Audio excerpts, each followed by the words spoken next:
The alarm system screamed across every screen in the Galactic Council chamber, and the sound made everyone stop what they were doing. For 3,000 years, the barrier around the Sol system had held strong and kept the humans locked inside their own small corner of space. The Council had placed them there for a reason, and that reason was fear. Humans were too aggressive and too unpredictable, and worst of all, they were creative in ways that made the older alien races very uncomfortable. Every simulation the Council had run showed the same result, and that result was danger. If humans were ever allowed to spread across the galaxy, they would either unite everyone under their banner or burn everything down trying. Either option terrified the Council, so they had built a quantum barrier around the entire solar system and pretended Earth did not exist. Commander Jake Morrison stood on the bridge of the Wanderer and watched the stars spread out before him in a way no human had ever seen before. The ship hummed with power beneath his feet, and he could feel the vibrations through his boots. His crew of 200 people had worked in secret for 15 years, and they had done the impossible. Every scientist on Earth said it could not be done, but Jake and his team had proved them wrong. They had found pieces of alien technology floating in space near the edge of their solar system, and those pieces had given them clues. The fragments were from monitoring probes, and the probes were watching Earth. Someone out there knew humans existed and that someone had been keeping secrets. Dr. Lisa Kennedy stood next to Jake, and her fingers moved quickly across her tablet screen as she read the incoming data. She was the head of the science team, and without her brilliant mind, they never would have cracked the mathematical puzzle that held the barrier together. Her brown hair was pulled back in a messy ponytail, and her green eyes were wide with a mixture of excitement and fear. The numbers on her screen were showing something impossible and something wonderful. The barrier that had caged humanity for thousands of years was gone, and they were free. Lieutenant Danny Wright sat at the communication station, and his headset was filled with noise. Dozens of voices were speaking in languages that sounded nothing like anything humans had ever heard before. The translation software was working overtime trying to make sense of the chaos, but some patterns were emerging. Most of the messages were demands, and all of them wanted the same thing. They wanted the human ship to turn around and go back to Earth where it belonged. Jake looked at his second-in-command and saw his own determination reflected in her eyes. Commander Helen Price was a veteran of the United Earth Space Force, and she had trained most of the crew personally. Her jaw was set in that stubborn way that meant she had made up her mind about something. She gave Jake a small nod, and he knew they were thinking the same thing. They had come too far to turn back now. Jake pressed the button that would broadcast his voice across every frequency the ship could reach. His words would be heard by every alien civilization within range, and he wanted to make sure they understood. Humanity was done being a prisoner, and nothing was going to change that. He spoke clearly and calmly, even though his heart was beating fast in his chest. He told them that humans demanded to know why they had been locked away, and he told them that humanity would not accept being caged anymore, and the Council world of Verdania, the leaders of 100 different alien species, watched the human ship continue on its path toward the nearest inhabited star system. Prime Arbiter Zexthar was an old being who had lived for 500 years, and in all that time he had never seen the Council so frightened. Some members were screaming for military action, and others were demanding that the barrier be rebuilt immediately. A few were even suggesting that the human ship should be destroyed before it could reach any populated worlds. Zexthar studied the data about the human vessel, and what he saw both impressed and worried him. The ship was primitive by galactic standards, but it showed remarkable engineering for a species that had only recently achieved faster-than-light travel. More importantly, the way it had broken through the barrier showed creative problem-solving that matched every prediction about human behavior. They had been given an impossible puzzle, and they had solved it anyway. Counselor Vren spoke up from her crystalline seat, and her voice carried across the chamber like breaking glass. She wanted to know how the humans had escaped when the barrier was supposed to be completely unbreakable. The technology used to create it was far beyond anything Earth should have possessed. There should have been no way for them to even detect the barrier, much less find a way through it. Zexthar gave the only answer he could, and that answer made the room fall silent. The humans had adapted, and adaptation was what they did best. Every time their species faced an obstacle, they found a way around it or through it or over it. They had survived ice ages and plagues and countless wars among themselves. They had built weapons capable of destroying their entire planet, but somehow they had chosen not to use them. They were walking contradictions, and that made them more dangerous than any enemy the Council had ever faced. The debate continued for hours, but Zexthar already knew how it would end. The Council would have to make contact with the humans whether they wanted to or not. The barrier was gone, and it could not be rebuilt without trapping the human ship outside of it. That would mean humanity would have access to galactic technology and knowledge without any supervision at all. The only option was to bring them in and try to control what happened next. Jake watched the stars pass by the view screen and wondered what would happen when they reached their destination. The Wanderer was heading toward a massive space station that appeared on their sensors like a bright beacon.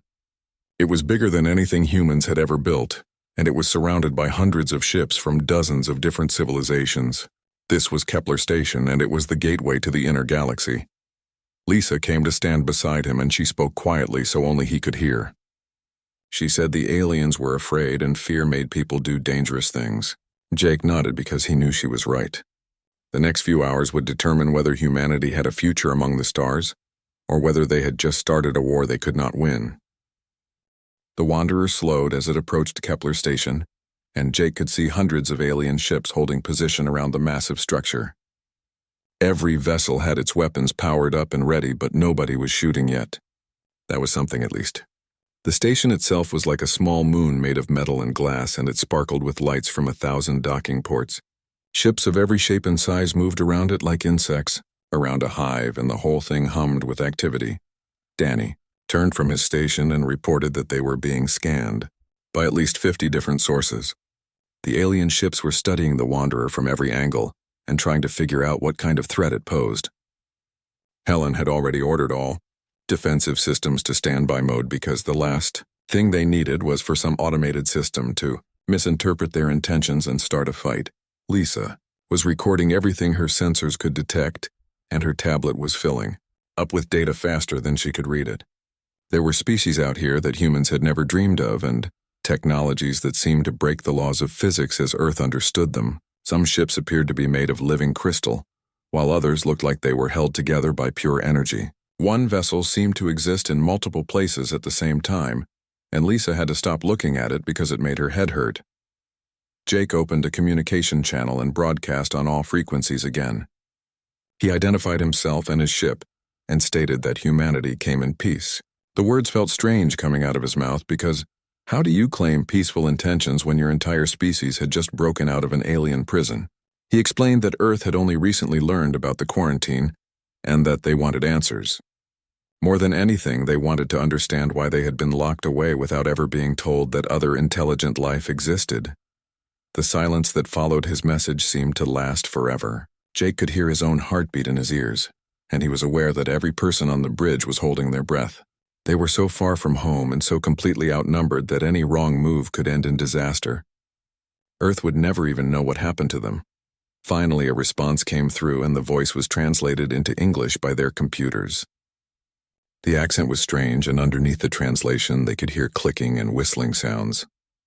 The speaker identified themselves as a representative of the Kepler Station Authority, and they said that the human vessel was not welcome. The quarantine had been put in place to protect the galaxy from dangerous species, and humans had been classified as extremely dangerous. By breaking through the barrier, Earth had already proven that the Council's fears were justified.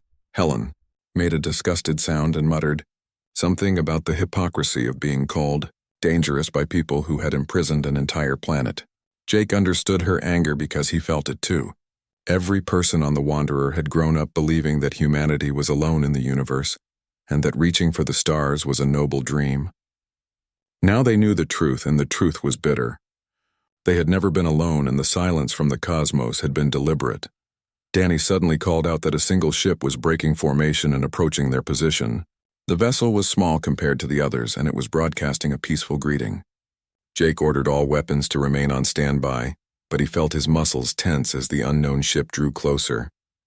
This could be a trap or it could be an opportunity, and there was no way to know which until it was too late to change course. The alien ship docked with the Wanderer, after a brief exchange of technical information, and soon Jake found himself walking to the airlock with Helen and Lisa beside him. They had no idea what to expect on the other side of that door, and Jake had to remind himself that this was what they had wanted. Contact with alien life was the whole point of breaking through the barrier, even if the circumstances were not what they had hoped for. The airlock opened, and Jake got his first look at an actual alien being. Ambassador Tyvek of the Aryan Collective was humanoid in shape, but his silver skin seemed to shimmer in the light, and his eyes were completely black with tiny points of light that looked like distant stars.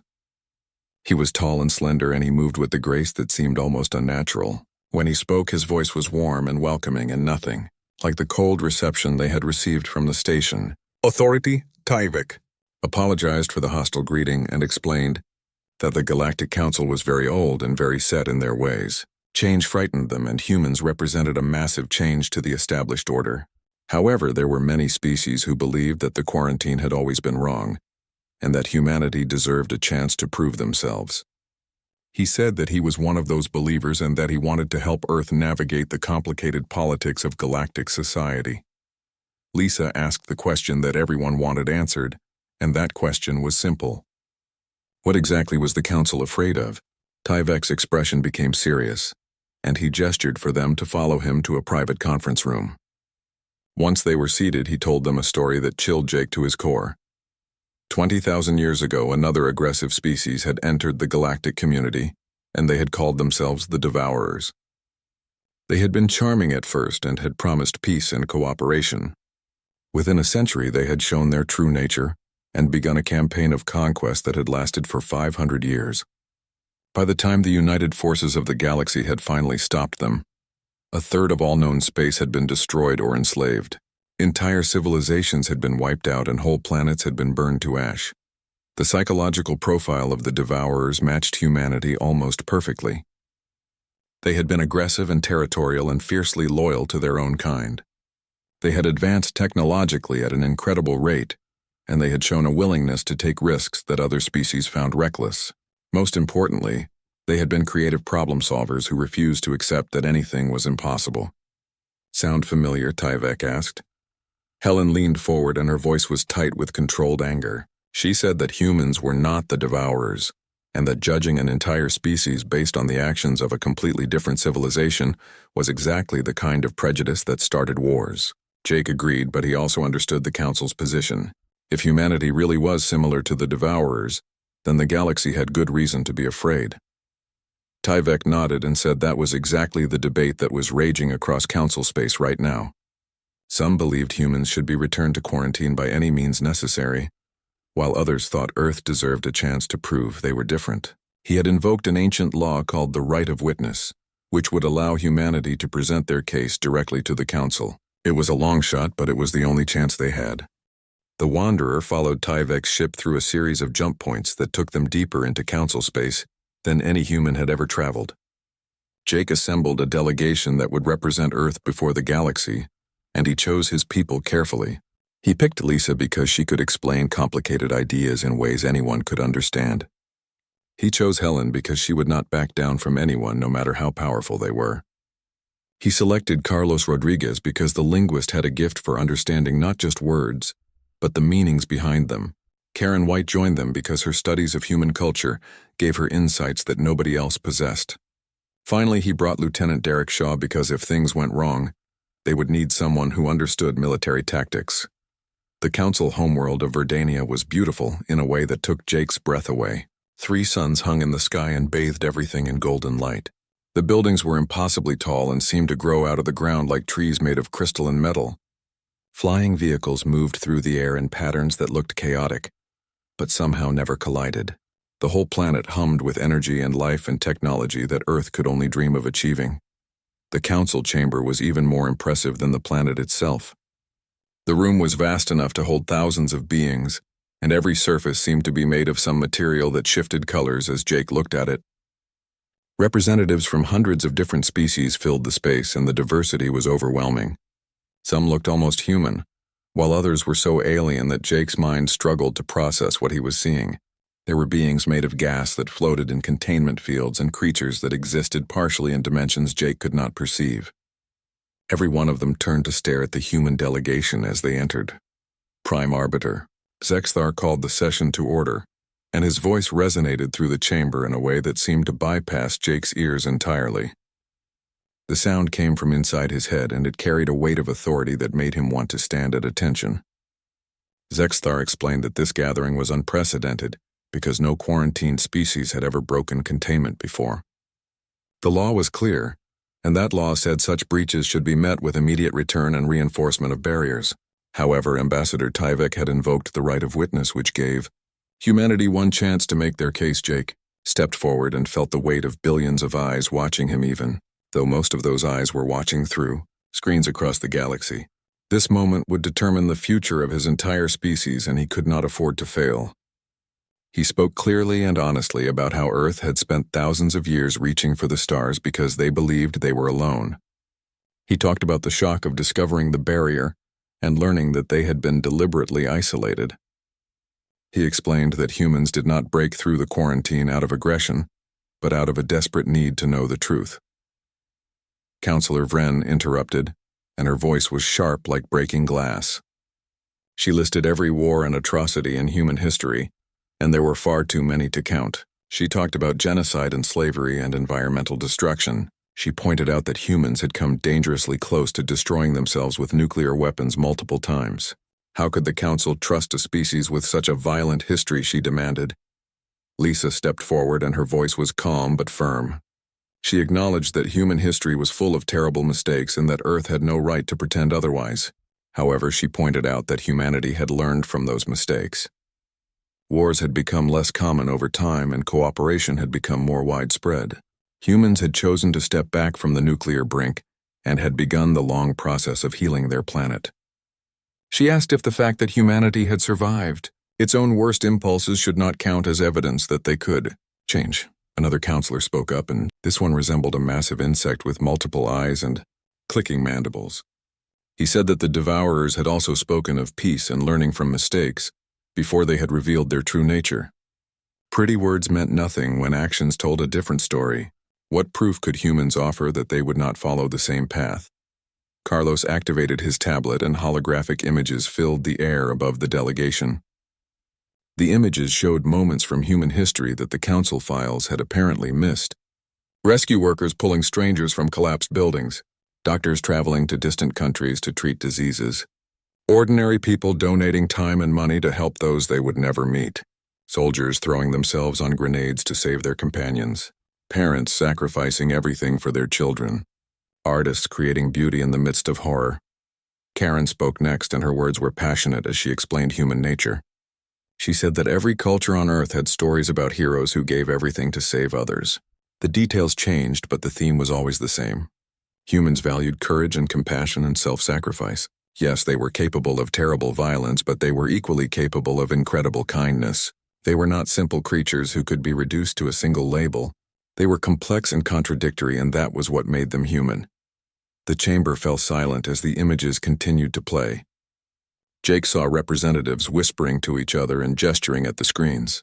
Some looked thoughtful while others seemed unconvinced. Zexthar studied the delegation for a long moment before announcing that the Council would deliberate in private. The humans would have their answer within 3 solar cycles, which Karen quickly calculated as roughly 70. 2 Earth hours. The delegation was given quarters in a building near the Council chamber, and the next 2 days were the longest of Jake's life. They could not return to the Wanderer because protocol required them to remain on planet during deliberations. They spent the time reviewing everything they had said and wondering if it had been enough. Tyvek visited them several times to provide updates, but even he could not predict which way the vote would go. On the second day, something happened that changed everything. An emergency signal came from a mining colony on the edge of Council space. Raiders had attacked the facility and taken hostages. The Council's military forces were too far away to respond in time, and the raiders were demanding a ransom that the mining company could not pay. Standard procedure was to negotiate while help was on the way, but in this case help would arrive too late. The Wanderer was only 6 hours from the colony. Jake made his decision in seconds. He contacted Helen, who was still aboard the ship, and ordered her to plot an intercept course at maximum speed. Helen asked if he was sure because intervening in Council business without permission could destroy any chance humanity had of being accepted. Jake said he understood the risk, but he would not let people die when he could prevent it. Some things were more important than politics. The council was informed of the Wanderer's course change, and Zexthar demanded to know what the humans were doing. Jake explained the situation and said that his ship was going to rescue the hostages. Several council members objected and said that humans had no authority to act in council space. Others argued that any unauthorized military action would be seen as proof that humanity was too aggressive to be trusted. Zexthar overruled them all and said the humans would be allowed to proceed. If they succeeded, it would be counted in their favor, and if they failed, it would prove the council's fears were correct. Helen stood on the bridge of the Wanderer and watched the raider ships grow larger on the view screen. There were 6 vessels arranged in a loose formation around the mining colony, and each one bristled with weapons that looked crude but effective. The raiders were a mix of different species who had turned to piracy when they could not make honest livings in galactic society. They preyed on isolated outposts and remote facilities that were too far from council protection to be safe. Danny had intercepted their communications, and the translation software painted a clear picture. The raiders were demanding payment in rare metals, and they had threatened to start killing hostages if their demands were not met within the hour. They had done this before in other systems, and the council had always paid rather than risk civilian lives. The criminals had no reason to expect this time would be any different. The Wanderer dropped out of faster-than-light travel at the edge of the system and immediately began accelerating toward the colony. Helen opened a communication channel and broadcast to all the raider ships at once. She identified herself and her vessel and gave them one chance to surrender. The hostages needed to be released immediately, or the Wanderer would take action. Her voice was calm and professional, but there was steel underneath the words.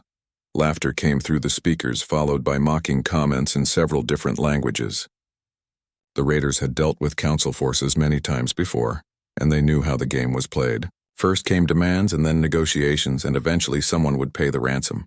They had never encountered humans before, and they had no idea what they were dealing with. One of them responded in broken English and told Helen to go back where she came from before she got hurt. Derek was already at the weapons station, and his fingers moved across the controls with practiced precision. The Wanderer had been built in secret over 15 years, and every system had been designed with combat in mind. Humans might be new to space travel, but they had spent thousands of years perfecting the art of warfare. The ship's weapons were simple railguns that fired metal projectiles at incredible speeds and missiles, with guidance systems that could track multiple targets. By galactic standards, the technology was primitive, but that did not make it any less deadly. Helen gave the order to fire, and Derek's targeting solutions were already locked in. The Wanderer's gun spoke, and 3 raider ships found their engines destroyed in a matter of seconds. The weapon's fire was surgical and precise, and it disabled the vessels without destroying them or killing the crews. The raiders had expected threats and negotiations, but they had not expected immediate and overwhelming force. The remaining 3 raider ships tried to flee, but they were slower than the Wanderer and less maneuverable. Derek tracked them with calm efficiency and called out each shot before he took it. Engine disabled on target 4. Weapons knocked out on target 5. Navigation systems destroyed on target 6. Within 20 minutes, all 6 raider vessels were drifting in space, completely helpless and unable to fight or run. Helen contacted the mining colony and told them that the immediate threat was over. She said the Wanderer would be sending a boarding party to secure the hostages and make sure none of the raiders could cause any more trouble.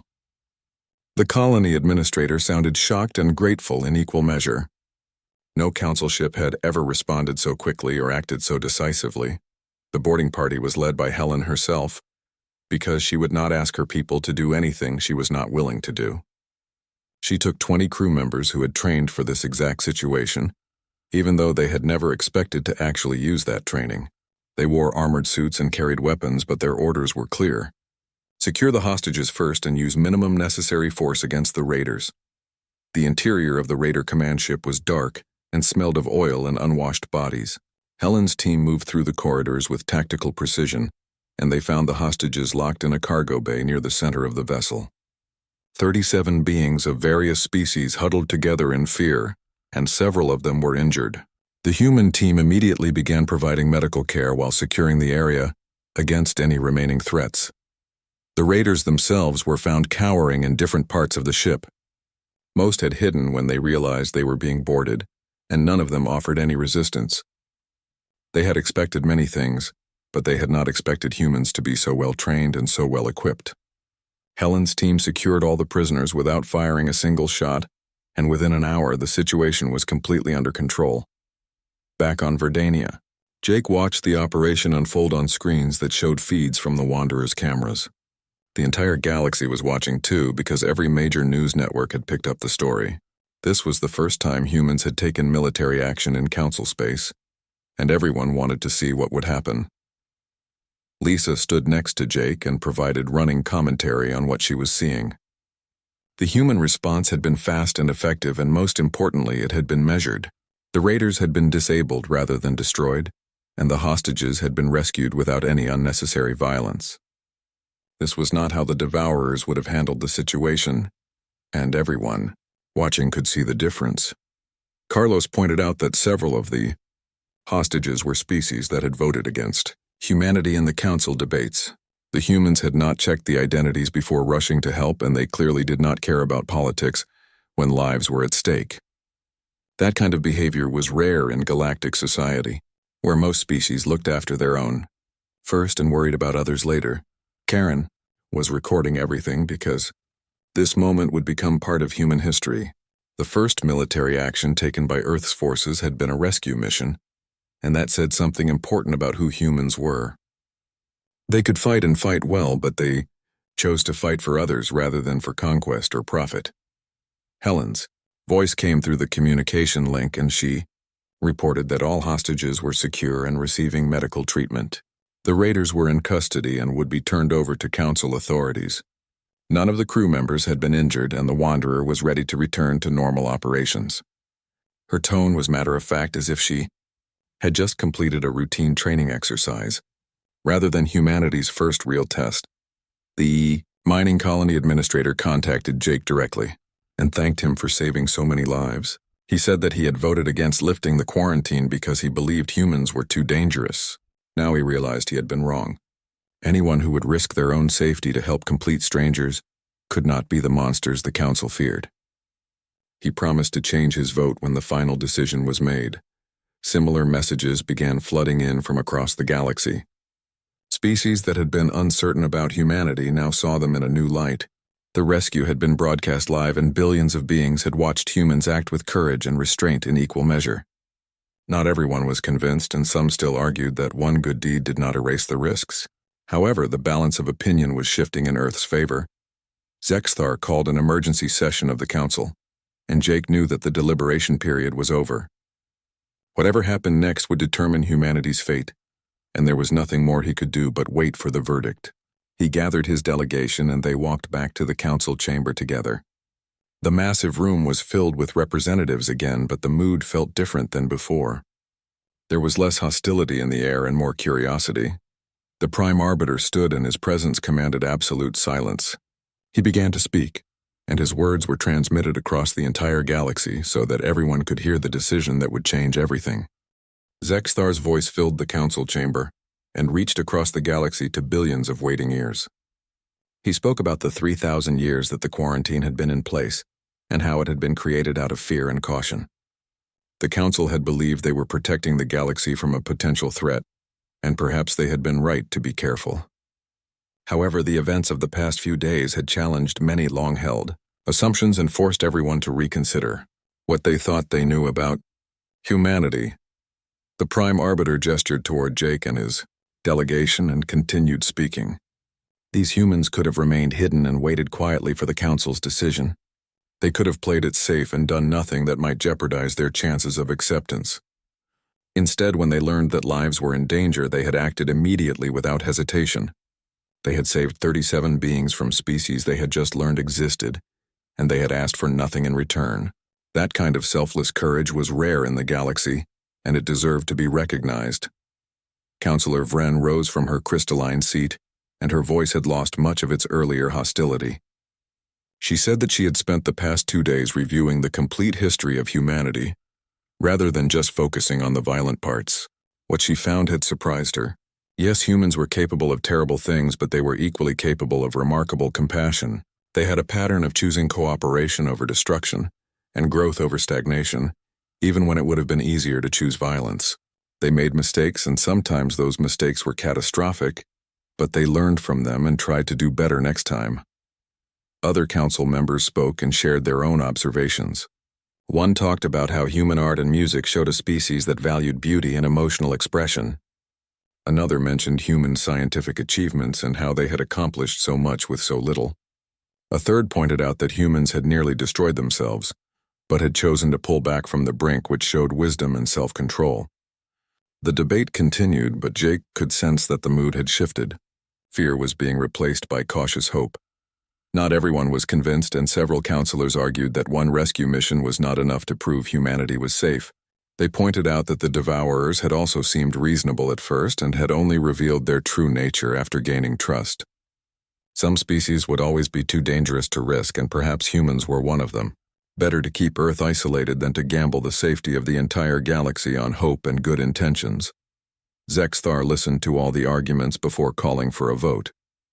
The chamber fell silent as each council member registered their decision through systems that humans did not fully understand. Jake watched lights appear on a massive display that showed the running tally. Green meant yes to lifting the quarantine. Red meant no to keeping it in place. For several long minutes, the lights flickered and changed as votes were counted and recounted. The final result appeared, and Jake felt his heart skip a beat. 73 green lights against 27 red ones. The quarantine was over. Humanity had been granted provisional membership in the galactic community. The chamber erupted in sound as different species reacted to the news in different ways. Some celebrated while others expressed disappointment. Jake just stood there trying to process what had happened. Zexthar raised a hand and silence returned. He explained that the decision came with conditions because the Council was not ready to give humanity unlimited freedom. Earth would be monitored to ensure they were following galactic laws. Human expansion into space would be gradual and supervised rather than unrestricted. Any aggressive actions or violations of treaty would result in immediate sanctions and possible return to quarantine. However, if humanity proved itself worthy of trust, then those restrictions would be gradually lifted. Jake stepped forward and spoke for all of Earth when he accepted the Council's terms. He said that humanity understood the concerns and would work hard to prove they deserved the chance they had been given. The galaxy had waited 3,000 years to see what humans would become, and now they would get their answer. He promised that Earth would not waste this opportunity. Tyvek approached after the session ended and placed a hand on Jake's shoulder. The silver-skinned ambassador looked pleased and proud. He said that Jake and his crew had accomplished something remarkable and given their people an incredible gift. Now the hard work would begin because earning the galaxy's trust would take time and effort. However, Tyvek believed that humans had the strength and determination to succeed. Lisa was already making plans for what came next. Earth would need to establish embassies and trade agreements. Scientists would want to study alien technology and learn from species with thousands of years more experience. Teachers would need to educate children about their new place in a crowded galaxy. The list of tasks was endless, but Lisa loved challenges, and this was the biggest one imaginable. Helen was thinking about military matters because old habits died hard. The rescue mission had gone well, but it had also revealed how much humans still had to learn. Their weapons were effective but primitive, and their ships were slow compared to what other species could build. Earth would need to upgrade its technology while being careful not to seem threatening. That balance would be difficult to maintain. Carlos and Karen were discussing cultural exchange and how to help Earth adapt to galactic society. Humans would need to learn new languages and customs and ways of thinking. At the same time, they should not lose what made them unique. The challenge would be integrating into the galaxy while maintaining human identity and values. Derek was quieter than the others because he understood something they had not fully grasped yet. The rescue mission had made humanity look good, but it had also revealed their capabilities. Now the galaxy knew that humans could fight and fight well. Some species would see that as reassuring, while others would find it threatening. Earth's military would need to be strong enough to defend itself, but not so strong that it scared potential allies. The delegation returned to the Wanderer and began preparations for the journey home. Jake stood on the bridge and looked out at the stars that were finally truly open to humanity. They had been caged for 3,000 years, but now they were free. The question was no longer whether humans could reach the stars, but what they would do once they got there. Helen joined him at the viewport and asked if he was ready to go home and deliver the news. That would change everything. Jake smiled and said he was as ready as he would ever be. 7 billion people were waiting to learn that they were not alone, and that their world had been deliberately hidden from the galaxy. That conversation would be difficult, and there would be anger and confusion. However, there would also be hope and excitement and wonder. Danny reported that the course was plotted for Earth and they could leave whenever Jake gave the order. The journey would take 3 weeks, and during that time, the galaxy would be adjusting to the idea of humans as members of the community. Some would welcome the change while others would resist it. Earth would need to navigate those politics carefully. Jake gave the order to depart, and the Wanderer's engines hummed to life. The ship turned toward home and jumped to faster than light speed. As the stars stretched into lines of light, Jake thought about what the future might hold. Humanity had proven they could be trusted with one chance, but there would be more tests to come. The galaxy would be watching everything Earth did and judging whether humans truly deserved their place among the stars. Lisa came to stand beside Jake and said that this was just the beginning. The real work would start when they got home and had to figure out how to integrate an entire planet into galactic society. There would be mistakes and setbacks and probably a few disasters along the way. However, humans had survived everything their own world could throw at them, and they would survive this too. Derek pointed out that the galaxy had feared what humans might become. Now it was time to show them what humans chose to be. Not conquerors or destroyers, but explorers and helpers and friends to whoever would have them. The choice had always been humanity's to make, and now they finally had the freedom to make it. The Wanderer sailed through the void between stars, carrying the news that would transform Earth forever. Behind them, the galaxy watched and waited to see what humanity would do with their newfound freedom. Ahead of them lay home and the massive task of preparing an entire species for their place among the stars. The quarantine was over, and humanity's real journey was just beginning.